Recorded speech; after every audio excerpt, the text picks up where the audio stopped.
Hello दोस्तों, स्वागत है एक नए इन्फॉर्मेटिव वीडियो में। इस वीडियो में हम वही बात करने वाले हैं। लैब असिस्टेंट की जो वैकेंसी आई है उसमें 60 नंबर का जो क्वेश्चंस आने वाले हैं साइंस पोर्शंस में, उसको हम हर एक लेक्चर में कवर करेंगे। और हमारे साथ आप इस चैनल पे साइंस वीडियो को पूरे अच्छे तरह से, साइंस टॉपिक को पूरे अच्छे तरह से कवर कर पाएंगे। अब देखिए क्वेश्चंस कहाँ से आएंगे। तो क्वेश्चंस का आपको जितना हम पढ़ाएंगे उतने से ज़्यादा आने वाला है नहीं, मतलब वही इर्द गिर्द घूमता हुआ आएगा। पिछले बार का जो क्वालिफिकेशन था वो 10th क्वालिफिकेशन ही रखा गया था। एक वीडियो मैं इस पे 2 वीडियो पहले भी बना चुका हूँ, उसको मैं आई बटन पे आपको वो दिख जाएगा। तो आई बटन ऊपर में दिख रहा होगा, वहाँ से आप उसको देख सकते हैं। तो जब 10th तक का क्वालिफिकेशन था तो जो वीडियो आया था वो मतलब क्वेश्चंस आया था 8th 9th 10th, ये एनसीईआरटी बेस्ड क्वेश्चंस ही आया था, एक भी क्वेश्चंस बाहर से नहीं आया था। तो इस बार 12th बस जोड़ दिया है। तो 12th जोड़ने से कुछ नहीं हो, क्योंकि अभी भी 10th स्टैंडर्ड ही है उसका, और डिप्लोमा इन एलिमेंट्री एजुकेशन लिखा है, लेबोरेटरी टेक्नीशियन लिखा है। तो लेबोरेटरी टेक्नीशियन से जितना भी वीडियोस मतलब क्वेश्चंस बनते हैं वो मैं वीडियो में करा दूंगा। तो हमारा यहाँ पे सीक्वेंस होगा कि पहले हम देखिए ये सब एक्टिविटी भी जो एनसीईआरटी में है, तो ये एक्टिविटी बेस्ड पहले हमारा मेन मोटो होगा क्वेश्चंस कराना। तो पहले मैं 10th का 9th का 8th का 7th का ये सब सारा एक्टिविटी बेस्ड क्वेश्चन करवा दूंगा लगभग 10 15 20 वीडियो में। इसके बाद भी 11th और 12th से मैं एक्टिविटी बेस्ड क्वेश्चंस करवा दूंगा, और उसके बाद फिर ये लैब टेक्नीशियन वाला भी हम करवा देंगे। तो अब यहाँ पे समझिए, अब यहाँ पे समझने वाली बात है कि रीजनिंग एबिलिटी 15 मार्क्स का आने वाला है, जनरल अवेयरनेस 15 मार्क्स के आने वाले हैं, हिंदी 15 मार्क्स का, और इंग्लिश 15 मार्क्स का, और सब्जेक्ट स्पेसिफिक नॉलेज जो है वो 30 मार्क्स का आने वाला है। सब्जेक्ट स्पेसिफिक नॉलेज वो कितने नंबर का आने वाला है? 60 नंबर का आने वाला है। सॉरी, 30 बोल दिए थे। तो देखिए, आपको इसमें बहुत ज़्यादा कंफ्यूज होने का ज़रूरत नहीं है। अगर आप जेन्यून में कैंडिडेट हैं और अगर आप फॉर्म भरे हैं तो इस पे आपका खुद से कमांड होना चाहिए। अब इसमें आप लोग मत चिल्लाने लगिएगा कि सर इसकी भी वीडियो प्रोवाइड करा दो, इसकी भी वीडियो प्रोवाइड करवा दो, इसकी भी वीडियो प्रोवाइड करवा दो, इसकी भी वीडियो प्रोवाइड करवा दो। हाँ, नोट्स वगैरह जो टेलीग्राम का ग्रुप है जिस पे डिस्क्रिप्शन में दिया हुआ है वो यहाँ पे हम डाल देंगे, वो आपको अलग बात है। लेकिन आप इतना खुद से करके जाइएगा। अगर आप इसको भी यूट्यूब से अभी एग्ज़ाम पे तैयारी करने के चक्कर में रहिएगा तो आपसे नहीं हो पाएगा। आप बिना मतलब का फॉर्म भर रहे हैं, ये जाहिर सी बात है। ठीक है। तो आपको ये reasoning 15 question, general awareness, Hindi, English, ये खुद से करना पड़ेगा। और ये 60 क्वेश्चंस आप हमारे साथ करेंगे, जिसमें 50 एबव मैं आपको क्वेश्चंस, अगर जितना हम यहाँ पे बताएंगे उतना कीजिएगा तो आप 50 एबव आराम से आ जाएंगे। ये मैं गारंटी और दावे के साथ कह सकता हूँ। और बाकी सिलेबस का तो कोई जानता नहीं है, हम अपने तरफ से कोशिश करेंगे, आप अपने तरफ से कोशिश कीजिएंगे, और फिर एक सक्सेस मिलेगा। तो आइए हम लोग पहले क्वेश्चंस की तरफ अपने चलते हैं। तो हम लोगों का आज का पहला क्वेश्चन है वो प्रैक्टिकल बेस्ड क्वेश्चन ही है। इस प्रैक्टिकल में ऐसा कहा गया है कि ये जो है एक बर्नर लिया गया है, बंसन बर्नर इसको बोलते हैं, इसमें मैग्नीशियम रिबन को जलाया जा रहा है। तो देखिए इसमें 2 3 क्वेश्चंस बनते हैं, वो बाद में मैं आपको डिस्कस कर दूंगा अगर आप बोलेंगे तो। ये एक्टिविटी बेस्ड क्वेश्चन। तो पहला तो यही क्वेश्चंस लैब में बनता है कि मैग्नीशियम को क्या होता है, सैंड पेपर से ऐसे रगड़ा जाता है। तो क्वेश्चंस पहला पूछेगा, आपको बच्चा को बताना पड़ेगा कि इसको सैंड पेपर से क्यों रगड़ते हैं। दूसरा, इसके बाद ये जब जलता है तो ऐसे ऐसे क्या होता है, चमकदार निकलता है। तो वो पूछता है कि अच्छा इससे जो ज्वाला निकलता है वो कैसा निकलता है, डेजलिंग साउंड, ये डेजलिंग साउंड थोड़ी आवाज़ के साथ निकलती है। इसके बाद वो मैग्नीशियम जब जल जाता है तो मैग्नीशियम ऑक्साइड बनाता है, तो ये एसिडिक है या बेसिक होता है, इस तरह का क्वेश्चन होता है। तो ये सारा जब आप लैब अटेंडेंट रहिएगा वहाँ पे ये सब चीज़ आपको आना चाहिए, क्योंकि लैब में आप सबसे पहले जाते हैं। नवोदय विद्यालय जानते हैं एक प्रेस्टिजियस स्कूल है। तो अगर चाहते हैं कि एनसीईआरटी के हर एक एक्टिविटी पे बेस्ड मैं अलग से क्वेश्चंस कुछ कर मतलब एक्टिविटी को भी एक्सप्लेन कर दूं, ताकि ताकि लैब अटेंडेंट का काम क्या होता है, लैब में जाके एक्टिविटीज़ को करवाना। तो मैं वो अलग से वीडियो बना दूंगा। और हम उम्मीद करते हैं कि लगभग 100 लोग हमारे साथ जुड़ेंगे। तो जो लोग ये जुड़ रहे हैं तो लगभग 100 लोगों को जोड़े, 100 लोग से ज़्यादा हम लोग को हमको चाहिए भी नहीं। तो ये इसको मिनिमम 100 लोग वीडियो देखने वाले हों तो ज़्यादा मज़ा आएगा। फिर ना एक क्या होगा, प्लेइंग फील्ड बनेगा ना, कि वो इतना जान रहा है, इतना जान रहा है, इस तरह से होगा। और नीचे टेलीग्राम का लिंक दिया हुआ है, वहाँ से आप लोग जुड़ें। तो देखिए यहाँ पे अगर बात करें, हम पहला क्वेश्चन आज हमारा है, तो कह रहा है कि which of the following is not physical change. तो ये भी आपको बच्चों को करके दिखाना पड़ेगा। अब देखिए इतना छोटा क्वेश्चन तो आएगा नहीं, लेकिन फिर भी आपको यहाँ पे देखना है और समझना है। इसके क्वेश्चंस को समझिए। सबसे पहला कह रहा है कि जल के क्वथनांक पर जल बनना, यानी कि बॉइलिंग पॉइंट उसका क्या होना, वेपर बनना। तो हिंदी और इंग्लिश दोनों का क्वेश्चन हमेशा रहेगा, जब कभी भी आएगा एनसीईआरटी में सारा, तो आप दोनों में देख सकते हैं। अब देखिए साइंस एक ऐसा पेपर है जो बिना इंग्लिश के आप कर नहीं पाते हैं, ठीक है। जैसे कि आप बॉइलिंग पॉइंट हिंदी वाले को ही पता होता है, अच्छा बॉइलिंग मतलब खोलता है, बॉयल होता है, लेकिन अब यहाँ पे क्वथनांक लिख दिया है, जल वासन लिख दिया है, तो थोड़ा इंग्लिश में हिंदी मीनिंग टफ हमको लगता है, और जो लोग हिंदी मीडियम से पढ़े होंगे उनको तो नहीं लगता होगा। तो हम दोनों को मिला के आपको बताने का कोशिश करेंगे। तो पहला कह रहा है मेल्टिंग पॉइंट आइस का, यानी कि बर्फ़ का जल बनना, तो ये भी नहीं है, फिजिकल चेंज, ठीक है। अब देखिए ये क्वेश्चंस क्यों हम यहाँ पे लिए, ये समझिएगा। कह रहा है कि अब आप पहला ही मार दीजिएगा, कह रहा है कि अच्छा ये तो फिजिकल चेंज है नहीं, चलो फिजिकल चेंज पूरा, लेकिन क्वेश्चन निगेटिव सेंस में है।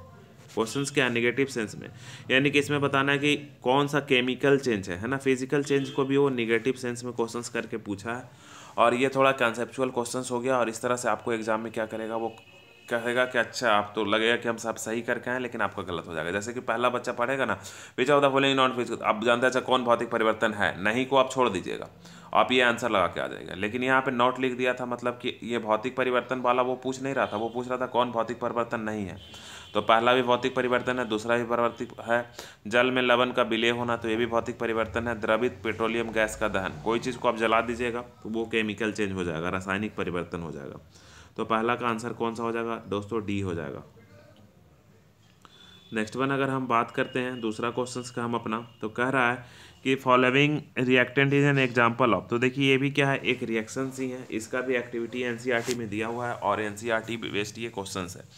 तो कह रहा है निम्नलिखित अभिक्रिया का उदाहरण है किस चीज़ का, प्रतिस्थापन अभिक्रिया का, संयोजन अभिक्रिया का, उपचयन अपचयन ऑक्सीडेशन रिडक्शन का। अब देखिए ये रिडॉक्स रिएक्शन, जिस रिडॉक्स रिएक्शन किसको बोलते हैं, जिसमें ऑक्सीडेशन भी होता है और प्लस रिडक्शन भी होता है। और ये पक्का जो एग्जाम में कौन सा आएगा, वो एनसीईआरटी बेस्ड क्वेश्चंस आएगा। हम आपको क्वेश्चंस का सेलेक्ट करते हैं, फिर पीपीटी बनाते हैं और फिर आपको बताते हैं। ऐसा नहीं कि हम कहीं से भी पीडीएफ उठाएं, बोलिए सिलेक्शंस के लिए पक्का, ऐसा कोई यहाँ पे है नहीं।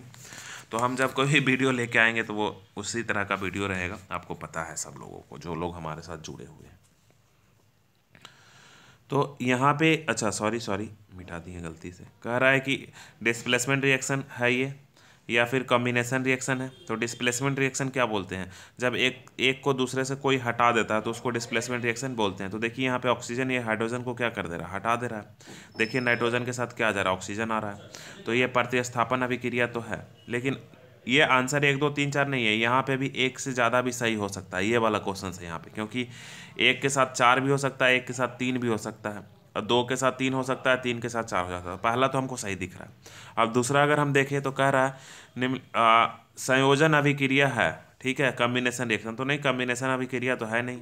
कम्बिनेशन अभिक्रिया का मतलब क्या, मैग्नीशियम प्लस ऑक्सीजन, तो ये बन जाता है मैग्नीशियम ऑक्साइड, तो ये हो गया कॉम्बिनेशन रिएक्शन, ठीक है, यानी कि संयोजन अभिक्रिया। यहाँ पे कोई संयोजन हो नहीं रहा, दो अलग अलग थे, अलग अलग प्रोडक्ट भी अभी भी आ रहा है, तो प्रतिस्थापन हो रहा है। तो रिएक्शन कितने टाइप का होता होगा ये पता होगा आपको, ठीक है, displacement reaction, combination reaction, double displacement reaction, oxidation reaction, reduction reaction, ये सब आपको पता होगा।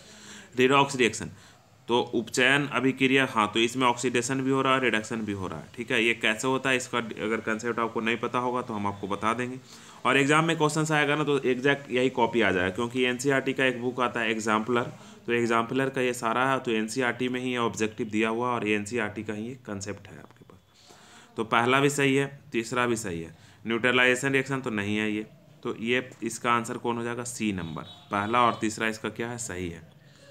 नेक्स्ट वन अगर हम बात करते हैं तो कह रहा है which of the following statement are true, यानी कि दी हुई अभिक्रिया में निम्नलिखित में से कौन सा कथन सही है। तो यहाँ पे भी इतना कथन दिया है, फिर ऑप्शन पूछा है कि 1 2 3 1 2 3 इस तरह से। तो हम लोग यहाँ पे पहले देखते हैं कि हुआ क्या, तो समझिए पहले। तो ये आयरन है और ये क्या है, जल है ना, ये आयरन है और ये वाटर है। अब ये दोनों रिएक्शन हुआ तो आयरन के साथ ऑक्सीजन क्या हो गया, जुट गया और हाइड्रोजन गैस बाहर निकल गया, पहला चीज़ समझिएगा, ठीक है। यानी कि आयरन का ऑक्सीडेशन हुआ, आयरन का क्या हुआ, ऑक्सीडेशन हुआ। तो कोई चीज़ का जब ऑक्सीडेशन होता है तो रिडक्शन भी होता है, और इसी को क्या बोलते हैं, रिडॉक्स रिएक्शन बोलते हैं, इसी को क्या बोलते हैं, रिडॉक्स रिएक्शन बोलते हैं। तो यहाँ पे समझिए पहला क्वेश्चन देखिए क्या कह रहा है। पहला ऑप्शन कह रहा है आयरन मेटल गेट ऑक्सीडाइज, तो हाँ देखिए यहाँ पे आयरन अकेले था, इधर आयरन के साथ क्या हो गया, ऑक्सीजन लग गया, तो ये आयरन मेटल का क्या हुआ, ऑक्सीकरण हुआ, तो ये बिल्कुल सही है। अब आप समझ रहे होंगे सर आप इतना हार्ड हार्ड क्वेश्चंस क्यों करवा रहे हैं। अरे तो ये 10th लेवल का क्वेश्चन है और लैब अटेंडेंट में यही सब क्वेश्चंस आता है। आपको कुछ नहीं होता है ना तो आप आंसर भी रट के चल जाइएगा ना तो आप एग्जाम में बहुत अच्छे से कर लीजिएगा। ठीक है, आप आंसर भी रट के चल जाइएगा तो एग्जाम में क्या कीजिएगा, बहुत ही अच्छे से कर लीजिएगा। तो थर्ड का हम यहाँ पे देख रहे हैं तो हमारा पहला कह रहा है कि आयरन धातु ऑक्सीकृत हो रही है, तो बिल्कुल सही है। यहाँ आयरन के साथ ऑक्सीजन नहीं था, यहाँ ऑक्सीजन आ गया, तो ये पहला हमारा क्या है, सही है। नेक्स्ट वन कह रहा है वाटर रिड्यूस हो रहा है, यानी कि जिससे ऑक्सीजन हटता है उसको रिडक्शन बोलते हैं। देखिए यहाँ हाइड्रोजन के साथ क्या था, ऑक्सीजन लगा हुआ था, वाटर के साथ यहाँ हाइड्रोजन क्या हो गया, हट गया। तो ये दूसरा नंबर पहला भी सही है हमारा, दूसरा भी सही है कि जल क्या हो रहा है, अपचयित हो रहा है, जल से पानी क्या हो रहा है, निकल रहा है। तो आंसर आप देखिए ये दोनों तो पहले ही छट गया। अब हमारा तीसरा या तो सही है नहीं तो चौथा सही है। तो तीसरा चौथा देखिए यहाँ पे water is acting as reducing agent, water is acting as oxidising agent. देखिए तो जो एजेंट का मतलब क्या होता है, कोई काम को करने वाला।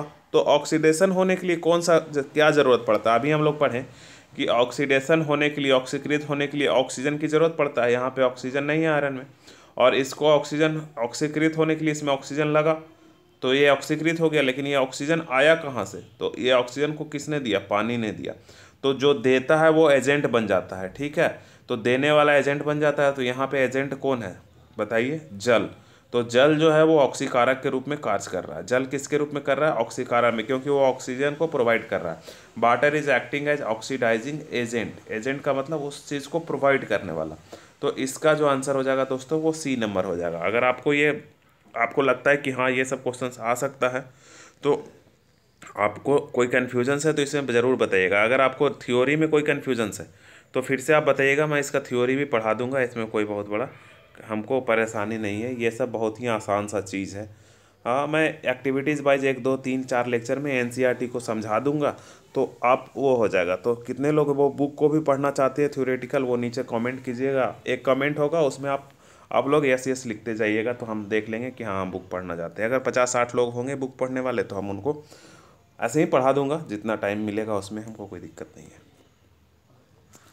नेक्स्ट वन अगर हम लोग चौथा नंबर क्वेश्चंस की बात करें तो विच of the following is exothermic reaction, निम्नलिखित में से कौन सा प्रक्रम ऊष्माक्षेपी है जिससे ऊष्मा निकल रहा है। तो ये भी एक एक्टिविटी बेस्ड क्वेश्चन है। चैप्टर 10 के चैप्टर 1 में करना है कि एक पानी ले लेना है और पानी में क्या करना है, चूना पत्थर डालना है। ठीक है, चूना पत्थर क्या करना है, डालना है। ठीक है, तो चूना पत्थर जब इसमें आप डालते हैं, जैसे दिवाली के टाइम आप घर में ला के चूना किसी बर्तन में डाले होंगे तो बर्तन पूरा क्या हो जाता है, हीट हो जाता है। बर्तन क्या हो जाता है, हीट हो जाता है, इसमें कैल्शियम ऑक्साइड का फॉर्मेशन हो जाता है।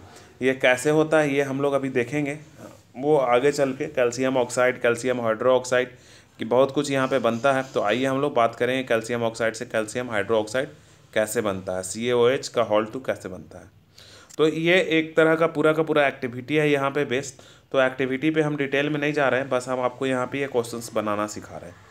तो कह रहा है कि which of the following is exothermic reaction, ऊष्माक्षेपी यानी कि कौन सी अभिक्रिया से ऊष्मा निकलता है। तो कह रहा है कि reaction of water with quick lime. ठीक है, क्विक लाइम और सेलेक्ट लाइम के बारे में भी हम आगे चल के बताएंगे, तो वो सारा कंसेप्ट आपको क्लियर हो जाएगा। तो बिना बुझे हुए के साथ जल की अभिक्रिया, तो अभी तो बताएं कि दिवाली में जब चूना ला के डालते हैं तो उसमें क्या होता है, बर्तन गर्म ही हो जाता है। तो पहला तो हमारा सही ही है, तो ये ऑप्शन ऐसे भी नहीं होगा, ये ऑप्शन ऐसे भी नहीं होगा। या तो अब पहला के साथ दूसरा सही होगा, नहीं तो चौथा सही होगा। ठीक है, तो दूसरा नहीं तो चौथा। तो बताइए इसमें से आप पढ़ ही लिए होंगे। तो पहला के बाद दूसरा क्या कहता है, एक अम्ल तन्यकरण है, dilution is an dilution of N acid.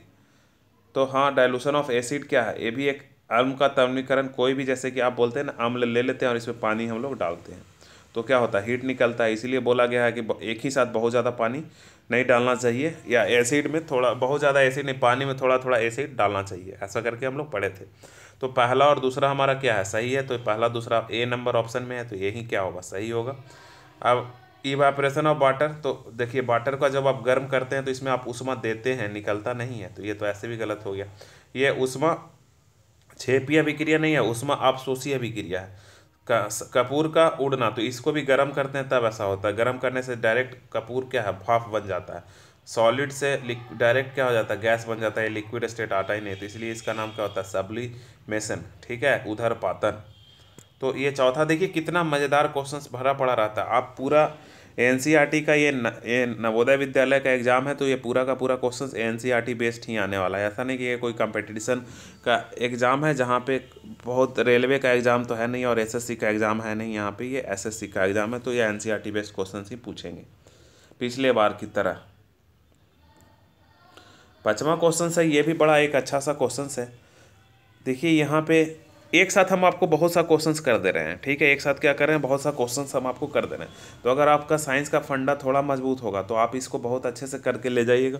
अगर आप साइंस पढ़ें उतना, मतलब आपको उतना डेप्थ एनसीईआरटी की जानकारी नहीं है, तो आप हमको बताइएगा, हम आपको इंग्लिश और हिंदी दोनों में पढ़ा देंगे, ठीक है। कौन से मीडियम में आपको चाहिए ये भी नीचे कमेंट सेक्शन में कमेंट में ज़रूर से लिखिएगा।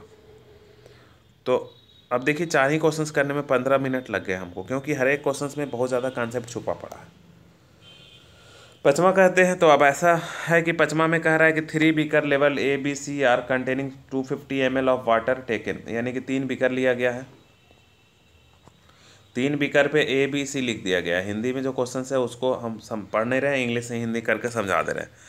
अब स्मॉल अमाउंट ऑफ NaOH, पहले वाले में NaOH डाला गया है, सोडियम हाइड्रोक्साइड, दूसरे वाले में CuSO4 कॉपर सल्फेट डाला गया है, और तीसरे वाले में नमक डाला गया है NaCl।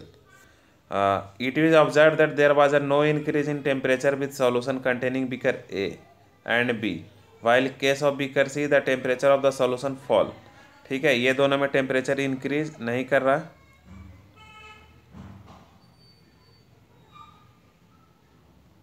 अच्छा, ये दोनों का टेम्परेचर बढ़ा। It was observe that the increase in the temperature of solution, और इसका टेम्परेचर क्या हुआ, घटा। ठीक है, इसका टेम्परेचर क्या हुआ, घटा। समझ में आया। देखिए यहाँ पे लिखा हुआ है बी कुछ मात्रा में NaOH तथा CuS NaCl की मात्रा प्रक्षेपित किया गया। बीकर ए तथा बी बीकरों में तापमान की वृद्धि, बीकर सी में विलयन में तापमान की कमी हुई, निम्नलिखित में से कौन सा सत्य है। यानी कि ए बी में बढ़ गया तापमान और सी में तापमान क्या हो गया, घट गया। और ये प्रैक्टिकल स्कूल में करवाया जाता है, ये प्रैक्टिकल स्कूल में डायरेक्टली करवाया जाता है। नवोदय विद्यालय, केंद्रीय विद्यालय और कोई भी CBSE स्कूल में ये करवाया जाता है। तो देखिए पहला क्या कर रहा है, जब उष्मा निकलता हो तो उसको ऊष्माक्षेपीय अभिक्रिया बोलते हैं। तो पहला ऑप्शन तो सही है, एक्जोथर्मिक है। तो एक्जोथर्मिक हो गया, तो ये तो ऐसे ही गलत हो गया। दूसरा नंबर क्या हो गया, ऐसे ही आपका गलत हो गया। दूसरा नंबर ऐसे ही गलत हो गया। इसके बाद कह रहा है इन बीकर सी एक्जोथर्मिक, तो ये फिर से गलत हो गया। बीकर सी क्या है, एंडोथर्मिक है, क्योंकि उष्मा टेम्परेचर उसका कम हो रहा है। टेम्परेचर क्या हो रहा है, कम हो रहा है।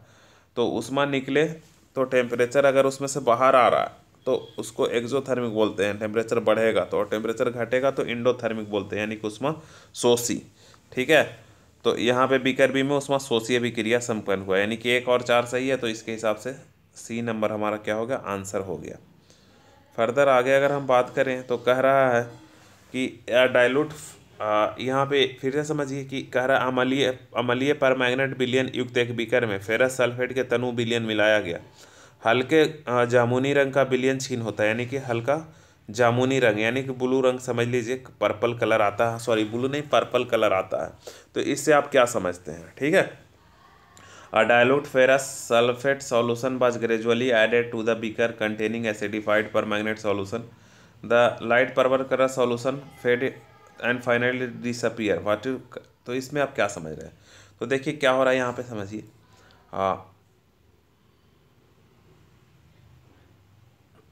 पहले से यहाँ पे KMnO4 अवेलेबल है। ये सब 10th लेवल का क्वेश्चन है, बड़ा ही मज़ेदार है। और इसमें फेरस सल्फेट डाला जा रहा है FeSO4। तो ये क्या होगा, डबल डिस्प्लेसमेंट रिएक्शन हो गया। ये क्या होगा, डबल डिस्प्लेसमेंट रिएक्शन, यानी कि दो द्विविस्थापन प्रक्रिया अभिक्रिया जो होता है वो इसमें हो रहा है। देखो यहाँ पे FeSO4 प्लस KMnO4 दोनों मिलाया जाता है, तो ये दोनों एक दूसरे को क्या कर देगा, डिस्प्लेस कर देगा। तो कह रहा है KMnO4 इज ऑक्सीडाइजिंग एजेंट, इस oxide FeSO4 act as oxidising agent. तो देखिए जिसका ऑक्सीडेशन होगा वो रिड्यूसिंग एजेंट के जैसा काम करेगा। एजेंट जो होगा, क्योंकि उस ऑक्सीजन प्रोवाइड किया नहीं है, उसको ऑक्सीजन मिला है। तो यहाँ पे आपका आंसर जो होगा वो कौन होगा, देखिए एक बार हम इरेज कर लेते हैं। अब पहला समझिए, KMnO4 ऑक्सीडाइजिंग एजेंट है, यानी ठीक है। इसका FeSO4 का क्या हुआ, ऑक्सीडेशन हुआ। FeSO4 एक्ट एंड ऑक्सीडेशन, नहीं ये तो गलत है, ये सही है। ठीक है। KMnO4 ऑक्सीडाइजिंग एजेंट है। जब एक रिएक्टिविटी सीरीज आप देखिएगा उसमें से इसका और इसका आपका जो रिएक्टिविटी सीरीज 9th में पढ़ना है उसके हिसाब से ये रिएक्ट कर एक दूसरे को मेटल क्या कर रहा है, डिस्प्लेस कर रहा है। हायर अभिक्रिया सीरीज वाले मेटल लोअर वाले को क्या कर देते हैं, डिस्प्लेस कर देते हैं। तो ये हो गया छठा। के बाद सतमा में अगर बात करें तो सतमा देखिए, विच of the following is double displacement reaction. अभी हम लोग बात कर रहे थे द्वितीय विस्थापन प्रक्रिया। तो देखिए पहला द्वितीय विस्थापन प्रक्रिया है कि नहीं, आप खुद ही देख के बता सकते हैं। तो पहला द्वितीय विस्थापन प्रक्रिया है, नहीं है, क्योंकि यहाँ पे Pb अकेले है, इसमें से तो कोई विस्थापित हो रहा है, लेकिन कॉपर में से कोई विस्थापित हो के इसमें लग जा रहा है, दोनों में इंटरचेंज नहीं हो रहा है। देखिए ये डबल विस्थापन प्रक्रिया है। कैसे, तो Na2 नहीं नहीं नहीं नहीं नहीं नहीं नहीं, हाँ है, Na के साथ SO4 लगा था, Na के साथ यहाँ क्या हो गया, Cl हो गया, और Ba के साथ यहाँ Cl लगा हुआ था, Ba के साथ SO4 हो गया। तो ये है, ये भी नहीं है, दो मिल के एक हो जा रहा है, और ये भी नहीं है, ये भी नहीं है। ठीक है, तो इसका आंसर जो हो जाएगा 7th नंबर का वो क्या होगा, सिर्फ और सिर्फ 2 नंबर। तो 2 नंबर का मतलब ये हो गया। ठीक है, इसको आप डबल डिस्प्लेसमेंट नहीं समझ लीजिएगा कि ये डबल डिस्प्लेसमेंट है, नहीं। ठीक है, डबल डिस्प्लेसमेंट का मतलब होता है दो मेटल और उसके आयंस एक दूसरे से क्या हो जाए, इंटरचेंज हो जाए। यहाँ पे कोई भी मेटल आ रहा है, नहीं आ रहा है। 8वां की अगर बात करें हम तो कह रहा है कि सूर्य की उपस्थिति में सिल्वर क्लोराइड, तो ये भी एक प्रैक्टिकल बेस्ड क्वेश्चन है। ठीक है, प्रैक्टिकल बेस्ड क्वेश्चन है जो आपका थंबनेल में दिख रहा होगा, एक ऐसे करके लगा हुआ है बीकर वाला, जो वो थंबनेल बेस्ड क्वेश्चन है। तो ये भी 10th के NCERT का ही क्वेश्चन है, चैप्टर 1 का। तो चैप्टर 1 आपको NCERT बेसिकली यहाँ पे पढ़ के जाना बहुत ही ज़रूरी है अगर आप इसमें सिलेक्शन लेना चाहते हैं। अगर आप सिलेक्शन लेना चाहते हैं तो आप इसमें आराम से कर सकते हैं। तो NCERT आपको बेसिकली पढ़ना ज़रूरी है, ये हम बताना चाह रहे हैं। सूर्य प्रकाश की उपस्थिति में, तो यहाँ पे देखिए क्या होता है ना, ट्रू। तो सिल्वर क्लोराइड में अपघटन, सिल्वर क्लोराइड, तो देखिए AgCl, तो AgCl पे जब लाइट पड़ता है तो सिल्वर क्या होता है, अलग हो जाता है, और क्लोरीन गैस अलग निकल जाता है। तो आप समझिए इसका आंसर देखिए, आप खुद ही निकाल लीजिएगा आप। ठीक है, आसमा का क्या करा, सिल्वर क्लोराइड का अपघटन के बनने से। ठीक है, तो बात सही है।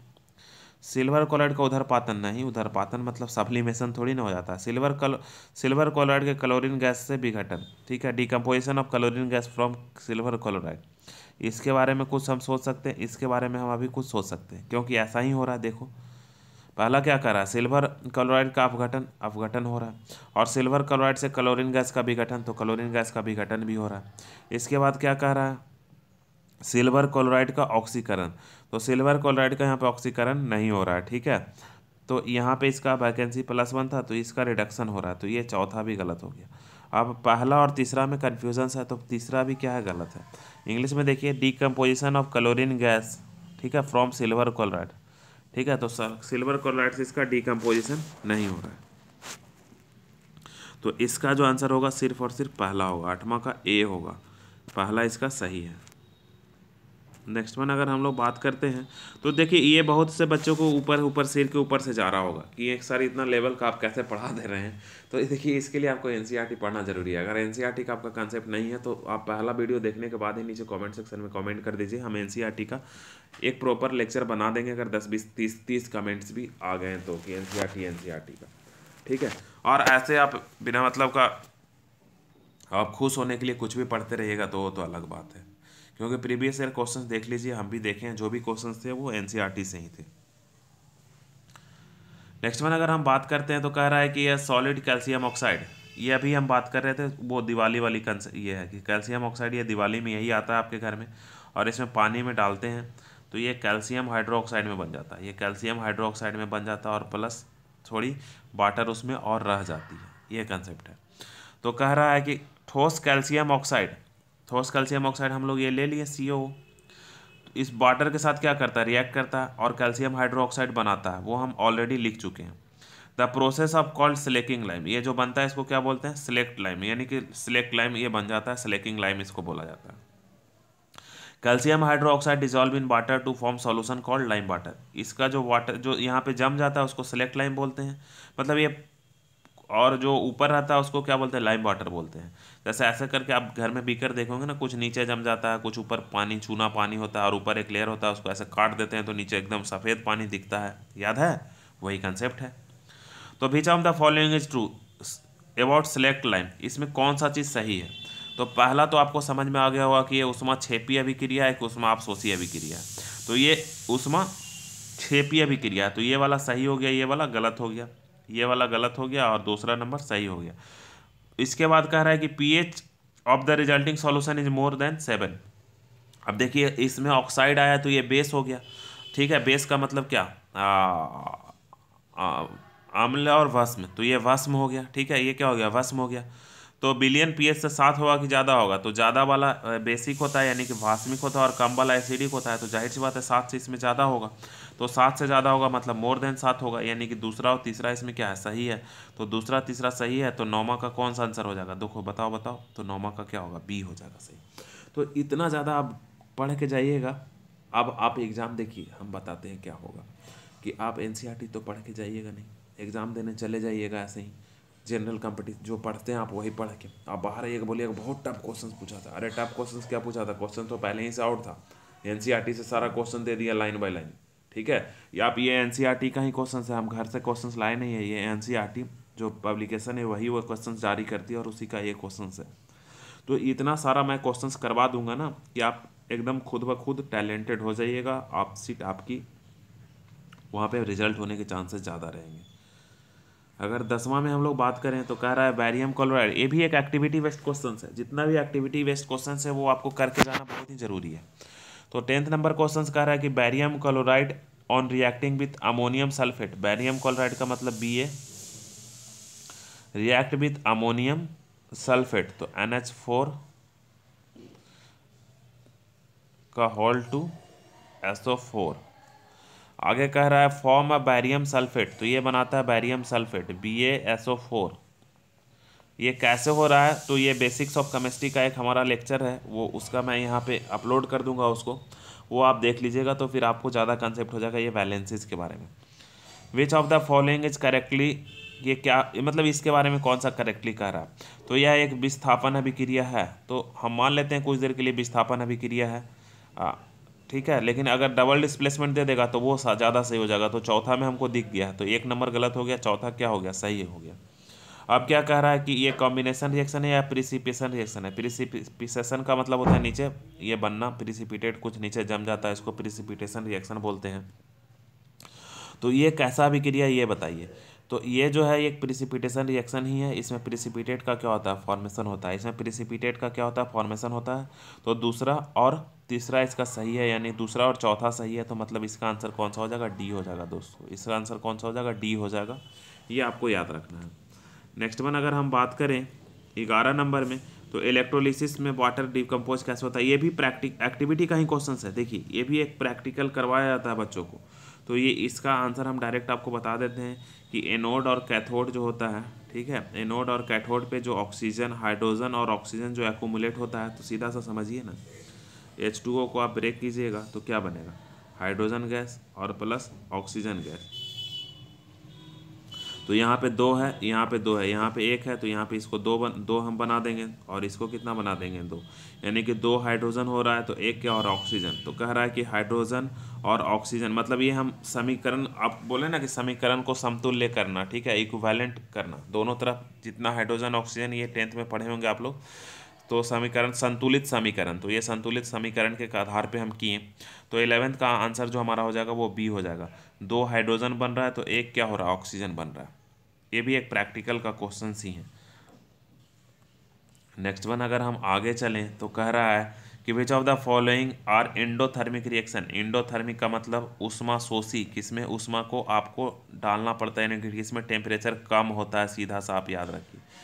तो सल्फ्यूरिक अम्ल का तनुकरण, तो बाप रे बाप, इसमें तो एसिड निकलता, एसिड में जब हम कुछ डालते हैं तो आग निकलता है, आपको पता है, ये तो गलत हो गया। शुष्क का उधर पारण, सब्लिमेशन ऑफ ड्राई आइस, तो ये अभी सब्लिमेशन ऑफ ड्राई आइस, तो हाँ ये होता है, ठीक है। तो ये आंसर आपका क्या होगा, सही होगा, ठीक है, आंसर क्या होगा, सही होगा। इसके बाद है कंडेंसेशन ऑफ वाटर, तो नहीं, ये भी नहीं है, जल वाष्प। उसके बाद कह रहा है कि इवापोरेशन ऑफ वाटर, तो ये है एंडोथर्मिक एक्सोथर्मिक। अरे इसमें कुछ गलत हो रहा है, एक सेकेंड।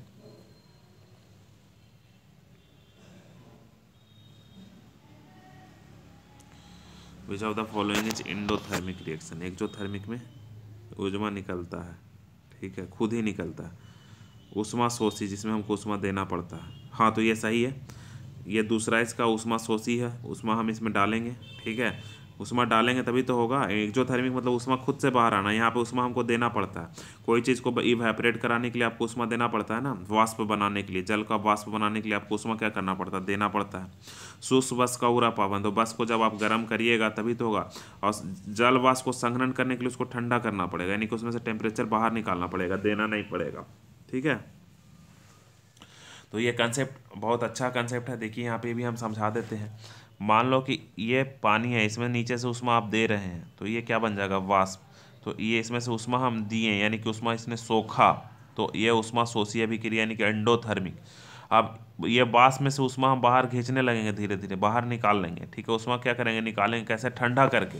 तो ठंडा करके निकालेंगे तो इसको बोलेंगे हम लोग एंडोथर्मिक, इसको क्या बोलेंगे, एंडोथर्मिक, सॉरी एक्सोथर्मिक, क्योंकि इसके अंदर से बाहर हीट आ रहा है, यानी कि ऊष्मा क्षेपीय अभिक्रिया है, ठीक है। इसमें क्या है, ठंडा कर रहे हैं तो उसके अंदर से हीट क्या हो रहा है, बाहर आ रहा है, तो उसको बोलेंगे ऊष्मा क्षेपीय अभिक्रिया।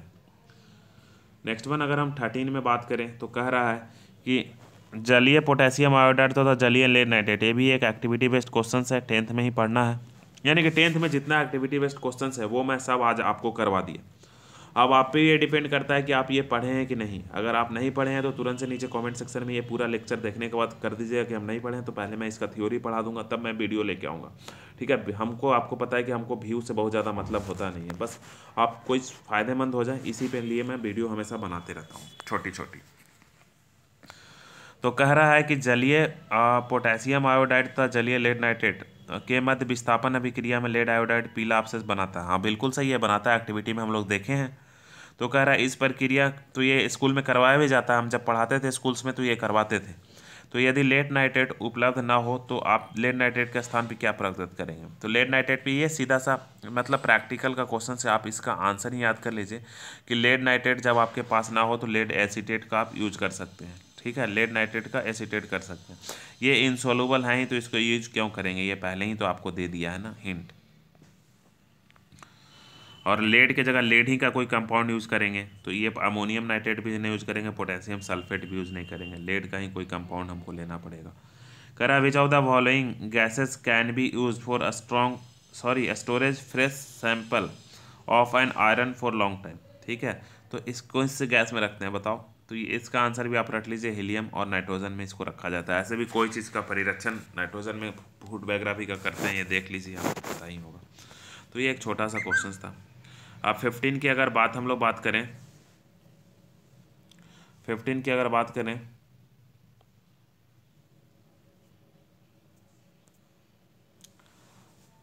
तो ये 15 नंबर क्वेश्चन देखिए क्या कह रहा है कि the following reaction use to preparation of oxygen gas in laboratory, ठीक है। प्रयोगशाला में ऑक्सीजन बनाने के लिए ये वाला रिएक्शन का यूज किया गया। तो अब इसमें क्या कह रहा है, यह एक अपघटन अभिक्रिया है तथा ऊष्मा शोषी अभिक्रिया है, ठीक है। अभी बताया ऊष्मा शोषी मतलब ऊष्मा उसमें डालना पड़ेगा तभी तो वो सोखेगा। तो इसको ऊष्मा हम लोग दे ही रहे हैं, इसको ऊष्मा हम लोग क्या कर रहे हैं, दे रहे हैं। तो ये बिल्कुल सही, पहला ही तो सही दिख रहा है। डिकम्पोजिशन मतलब ये क्या कर रहा है, विघटन भी हो रहा है, ये अकेले था, ये टूट के दो पार्ट में बदल गया, तो ये बिल्कुल सही है। कॉम्बिनेशन तो है नहीं, तो दूसरा गलत। डिकम्पोजिशन रिएक्शन, तो ये हीट इसमें से निकल कहाँ रहा है, हीट तो हम लोग खुद दे रहे हैं, तो ये भी गलत है। फोटो डिकम्पोजिशन नहीं, ये सूरज की प्रकाश से हो नहीं रहा, तो इसका आंसर कौन सा है, 15 का क्या हो जाएगा, A. It is decomposition reaction and endothermic in nature. तो देखिए आप क्वेश्चंस देख के आपको पता चल गया होगा कि क्वेश्चंस का लेवल क्या रहने वाला है। लेवल तो रहने वाला है लेकिन किसी को पता ही नहीं रहता है ना कि कहाँ से आने वाला है, ठीक है। तो आप एनसीईआरटी करके जाइए, 2 महीने में एग्ज़ाम होने वाला है, इससे ज़्यादा आप कर भी नहीं सकते हैं। हुआ तब भी ठीक, ना हुआ तब भी ठीक, ठीक है। अभी कोई एग्ज़ाम भी नहीं है कि नहीं। जो लोग एनटीपीसी का फॉर्म मान लो 18-19 में नहीं भर पाया होगा, उसके बाद कोई फॉर्म भी तो नहीं आया है, तो क्या कीजिएगा बैठ के, इसी पे जी जान लगा दीजिए। इससे अच्छा और क्या अपॉर्चुनिटी होती है कि आपको पता है कि 4 बुक साइंस का पढ़ लेना, 8वां 9वां 10वां 11वां, 8 9 10 3 बुक इधर, 11 12 में से थोड़ा थोड़ा पढ़ लेना बस एक्टिविटी, बहुत ज़्यादा आता नहीं, वो भी केमिस्ट्री और बायो का पढ़ना है। हम तो बोलेंगे 8 9 10th ही पढ़ के जाओ, इतना ही काफ़ी है, ठीक है, क्योंकि इसी का एडवांस फॉर्म ही तो 11 12th में पढ़ना रहता है। तो इस लेक्चर में मैं इतना बात कर रहा हूँ, आगे से मैं कोई लेक्चर में इतना बात नहीं करूँगा क्योंकि ये पहला लेक्चर है, तो आगे से कोई लेक्चर में इतना ज़्यादा बात नहीं होगा, सिर्फ और सिर्फ मैं पढ़ाने पे जैसा कंसंट्रेट करता हूँ तो मैं कंसंट्रेट रहूँगा। 15 की बात अगर हम लोग बात करें 16 में, तो कह रहा है कि which of the following process involve in chemical reaction, chemical reaction में कौन सा विच ऑफ द अभिक्रिया होता है, विच ऑफ द फॉलोइंग प्रक्रम ऑफ रासायनिक निम्नलिखित में से कौन सा प्रक्रम में रासायनिक अभिक्रिया होती है। तो ये सब में से मतलब ये रासायनिक अभिक्रिया कौन है ये पता करना है, तो इसका आंसर आप लोग कमेंट सेक्शन में बताइएगा 16 का आंसर कौन सा होने वाला है, ठीक है। एक गैस को सिलेंडर में रखते हैं, ठीक है, तब होता है, वायु को द्रव में बनाते हैं तब होता है, चीनी के प्याले में खुले में पेट्रोल रखते हैं तब होता है, या उच्च ताप वायु की उपस्थिति में कॉपर को तार को गर्म करते हैं तब, कौन से वाले में रासायनिक अभिक्रिया होती है ये आपको बताना है। तो 16 का कमेंट सेक्शन में आप ज़रूर से कमेंट कीजिएगा। 18 क्वेश्चन देखिए कि which of the following is combination reaction, तो ये तो है ही कॉम्बिनेशन, दो लोग मिलके एक बन जा रहे हैं, ये भी कॉम्बिनेशन रिएक्शन है, ये भी कॉम्बिनेशन रिएक्शन है, और ये तो कॉम्बिनेशन रिएक्शन है नहीं, यानी कि 1 2 3 हमको कॉम्बिनेशन रिएक्शन दिख रहा है, लेकिन हम एक बार डिटेल में भी देख लेते हैं। ये कॉम्बिनेशन रिएक्शन नहीं है, sorry by mistake, blunder mistake. तो 2 तो क्योंकि यहाँ पे ऑप्शन वैसा कुछ दिया हुआ ही नहीं था, तो 2 और 3 इसका एग्जैक्ट सही आंसर है, तो इसका आंसर कौन सा होगा, डी होगा। इसके बाद आज का लास्ट क्वेश्चन वही था 18, ठीक है। तो 17 क्वेश्चन बाय मिस्टेक छूट गया है, तो 18 क्वेश्चन आज का मिस्टेक क्वेश्चन हो गया। तो यहाँ पे देखिए ये वीडियो बहुत ही लंबा हो गया, तो देखिए अब आप लास्ट में आ ही गए तो थोड़ा सा और हमारी बात को देख लीजिए। देखिए सबसे पहला आपको करना क्या है, आप इंग्लिश मीडियम हो या हिंदी मीडियम हो उससे कोई फ़र्क नहीं पड़ता, आपको साइंस में थोड़ा सा इंग्लिश का सपोर्ट लेना ही पड़ेगा, तभी आपको अच्छा कंटेंट मिल पाएगा। सिर्फ आप हिंदी के भरोसे रहिएगा तो अच्छा कंटेंट आपको थोड़ा नहीं मिल पाएगा। दूसरा, आप ये क्वेश्चंस का लेवल देख लिए होंगे, लगभग यही क्वेश्चंस, ये क्वेश्चन देख के आपको लेवल लग रहा होगा चाहिए तो पहाड़ का लेवल है, लेकिन ऐसा कुछ नहीं, ये जो है 10th लेवल का है। 10th का आप NCERT उठाइए और पहला चैप्टर जो है ना उसमें आप देखिए कि ये सब क्वेश्चंस भरा पड़ा है कि नहीं। पहला चैप्टर का नाम क्या है, रासायनिक अभिक्रियाएं एवं समीकरण, केमिकल रिएक्शन एंड इक्वेशन। तो अगर आपको थ्योरी भी पढ़ना है तो नीचे कमेंट सेक्शन में ज़रूर से कमेंट करें, मैं कमेंट को देखते रहता हूँ, पढ़ते रहता हूँ। तो आपका कमेंट देखने के बाद मैं थ्योरी को डिटेल में तो नहीं, लेकिन मैं इतना ज़रूर बता दूंगा जितना से आपका रिवीजन हो जाए। अगर आपको केमिस्ट्री 50% भी आता होगा ना तो उसको मैं 100% आपको जानकारी ला दूंगा, लेकिन आपको अगर ये सब चीज़ 0% आते होंगे यार तो मैं कुछ ना कर पाऊंगा, यही कहूँगा कि आप फॉर्म भी ना भरें, बहुत अच्छी है ये, बेकार का पैसा क्यों बर्बाद कीजिएगा। तो यही सब बातों के साथ ये वीडियो हम एंड करते हैं, और हम उम्मीद करते हैं कि हम एक नए वीडियो में कल आएंगे जिसमें हम इसके बाद वाला चैप्टर के बारे में बात करेंगे, जिस चैप्टर का नाम है एसिड बेस सॉल्ट। दूसरा जो चैप्टर हम लोगों का होता है यहाँ पे वो एसिड बेस सॉल्ट होता है, तो अगले दिन हम एसिड बेस सॉल्ट के बारे में बात करेंगे दोस्तों। तब तक के लिए धन्यवाद।